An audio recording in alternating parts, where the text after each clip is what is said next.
Welcome back. इस साल का most awaited result Avenue Supermarts, जिसे आप डी मार्ट के नाम से भी जानते हैं, उसका रिज़ल्ट आ चुका है। तो बिना टाइम वेस्ट किए चलते हैं उसके रिज़ल्ट की तरफ। रिज़ल्ट देखने से पहले एक नज़र डालते हैं डी मार्ट के स्टॉक चार्ट पर। यह चार्ट है 22 मई का, जब डी मार्ट 3.0.5% नीचे क्लोज़ हुआ है। जो आपको सामने दिख रहा है वो है डी मार्ट का 6 मंथ चार्ट, जहां डी मार्ट का शेयर 30% ऊपर गया है। स्टॉक की बात हो गई, अब सीधा रिजल्ट देखते हैं।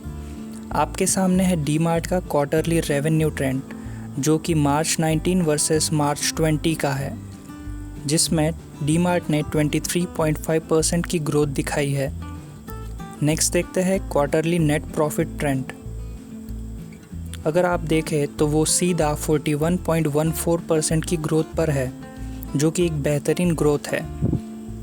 वैसे आप देख ही रहे होंगे कि डी मार्ट का क्वार्टरली बेसिस पर रेवेन्यू तो अच्छा है, लेकिन दिसंबर से कंपेयर करें तो रेवेन्यू और प्रॉफिट दोनों ही नीचे है। ये क्यों है, इसका जवाब आपको आगे मिल जाएगा, बस आप वीडियो में बने रहे। अब बात करते हैं ईयरली रेवेन्यू की, तो वो है 24.32% ऊपर। नेक्स्ट देखते हैं ईयरली नेट प्रॉफिट। अगर आप देख रहे हैं तो उसमें भी एक बेहतरीन ग्रोथ रिपोर्ट की गई है, जो कि है 43.84%। इतनी अच्छी प्रॉफिट ग्रोथ का एक कारण ये है कि उनकी नेट प्रॉफिट मार्जिन इम्प्रूव हुई है, जो मार्च 19 में 4.50% थी और अब वो मार्च 20 में हो गई है 5.21%। ओपीएम इंक्रीज़ होना बताता है कि कंपनी एफिशिएंट है और इंटरनल चेंजेस लाकर बिजनेस को ग्रो कर रही है। अगर आप सामने देख रहे हैं तो कंपनी ने लॉन्ग टर्म बोरोइंग भी कम कर दी है, जो कि अभी ज़ीरो है, और वो मार्च 19 में 125 करोड़ थी। शॉर्ट टर्म बोरोइंग्स की बात करें तो वो भी कंपनी ने कम कर दी है, अब वो सिर्फ 3.73 करोड़ है, जो कि पिछले साल पे वो पीक पर 3,304 करोड़। अब नज़र डालते हैं हाइलाइट्स पर। इस साल कंपनी की अर्निंग पर शेयर 21.49 रुपीज़ हो गई है, जो पिछले साल थी सिर्फ 15 रुपीज़ पर। और अगर आप देखें तो इस साल कंपनी ने 38 नए स्टोर्स ऐड किए हैं, जहां पर ऑनलाइन और ऑफलाइन दोनों तरह से ऑपरेशंस चल रहे हैं। एक इम्पॉर्टेंट बात आपको बता दूं कि डी मार्ट ने इस साल 11 फरवरी 2020 में 40,078 करोड़ का एक्स्ट्रा कैपिटल रेस किया है, जो कि QIP के थ्रू हुआ है, जिसमें कैपिटल के बदले शेयर्स इशू किए जाते हैं। इसका फ़ायदा ये होता है कि कंपनी पर डेब्ट नहीं आता, पर शेयर कैपिटल बढ़ जाता है।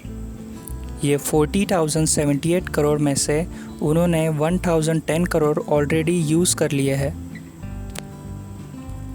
कंपनी ये पैसा इस्तेमाल करने वाली है एक्सपांशन और जनरल कॉरपोरेट पर्पस के लिए, और कुछ पैसा डेब्ट कम करने के लिए और स्ट्रैटेजिक इन्वेस्टमेंट्स में जाएगा, और जो बचा होगा वो वर्किंग कैपिटल नीड्स को पूरा करने के लिए जाएगा। तो ओवरऑल आप देखें तो बिज़नेस इनका बढ़ ही रहा है। जो दिसंबर से कम ग्रोथ आपने देखी वो कोरोना वायरस की वजह से हुई थी, जब 9 दिन तक डी मार्ट को लॉकडाउन पे 11% लोअर सेल्स देखने पड़े, जो कि कंपनी ने भी कहा है। ध्यान से देखो तो ये ग्रोथ उनके इंटरनल प्रॉब्लम्स की वजह से नहीं, बल्कि एक्सटर्नल अनकंट्रोलेबल प्रॉब्लम्स की वजह से आई है। जैसे ही माहौल ठीक होगा, कंपनी बैक ऑन ट्रैक होगी। इस मुश्किल समय में बड़ी बड़ी कंपनीज़ को लॉस हुआ है, कुछ के तो ऑपरेशंस ही बंद हुए हैं, लेकिन डी मार्ट अकेली ऐसी कंपनी है जो 24/7 कुछ जगहों पर ऑपरेशनल है। इनका यही एक एडवांटेज है कि रिसेशन हो या कोरोना, इनका बिजनेस स्लो होगा लेकिन ख़त्म नहीं। अब देखते हैं कंपनी क्या कहती है। कोरोना का क्या असर पड़ सकता है इनके बिजनेस पर। कंपनी ने कहा कि अप्रैल में उनका रेवेन्यू 45% डाउन था, क्योंकि वो लोग सिर्फ इसेंशियल गुड्स ही बेच पाए। कुछ जगहों पर लॉकडाउन की वजह से और डर की वजह से उनका स्टाफ 70% एब्सेंटीज़ रिपोर्ट कर रहा है। स्टाफ को अलावेंसेस दिए गए और प्रिवेंटिव मेजर्स लेने की वजह से उनका कॉस्ट भी बढ़ गया। तो ऑब्वियस है, अगर कॉस्ट बढ़ता है तो उनका आने वाले क्वार्टर में प्रॉफिट मार्जिन्स कम हमें देखने को मिलेंगी। डीमार्ट का रिज़ल्ट अगर आप कंपेयर करें दूसरे FMCG कंपनीज से तो डीमार्ट की ग्रोथ उन सब से बेस्ट हुई है। कोलगेट का नेट प्रॉफिट 35% ऊपर था, जबकि हिंदुस्तान यूनिलीवर बस 11.4% ऊपर। तो पूरी इंडस्ट्री में डीमार्ट इस वक्त एक चमकते सितारे की तरह दिख रहा है। 3 दिन पहले डीमार्ट इंडिया का 11th मोस्ट वैल्यूड फर्म बन चुका है in terms of market capital, और उसने नेस्ले इंडिया को भी उसमें पीछे छोड़ दिया है।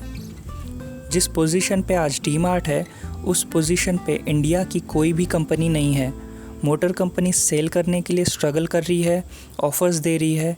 एयरलाइंस वाले तो कब से प्लेन्स बंद करके बैठे हुए हैं। बैंक्स हायर NPA रिपोर्ट करते जा रहे हैं। ऐसे वक्त में डीमार्ट एक सेफ़ हेवन की तरह है। लेकिन ये सिर्फ मेरा ओपिनियन है, ये कोई इन्वेस्टमेंट एडवाइस नहीं है। मार्केट में बड़े बड़े इन्वेस्टर्स के पोर्टफोलियोज़ लॉस में है और मैं तो बस पार्ट टाइम यूट्यूबर। वैसे मैंने आपको फैक्ट्स और ओपिनियन दोनों बता दिया है। अब आपकी मर्ज़ी है कि आप क्या सोचते हैं डीमार्ट के बारे में। मेरे हिसाब से तो मार्केट में 2 ही तरह के लोग होते हैं, एक ट्रेडर और इन्वेस्टर।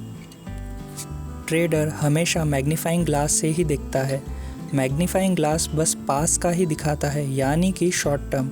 लेकिन इन्वेस्टर टेलीस्कोप का इस्तेमाल करके दूर का देख पाता है, यानी कि लॉन्ग टर्म। तो आप डीमार्ट को मैग्नीफाइंग ग्लास से देखना चाहते हैं या टेलीस्कोप, वो मैं आप पर छोड़ता हूँ। और अगर आपको ये वीडियो अच्छी लगे तो प्लीज़ लाइक करें, और जिन्होंने सब्सक्राइब नहीं किया वो सब्सक्राइब करें, ताकि आपको मेरे चैनल की रेगुलर अपडेट्स मिले। तो मिलते हैं अगले वीडियो में, तब तक के लिए शुक्रिया।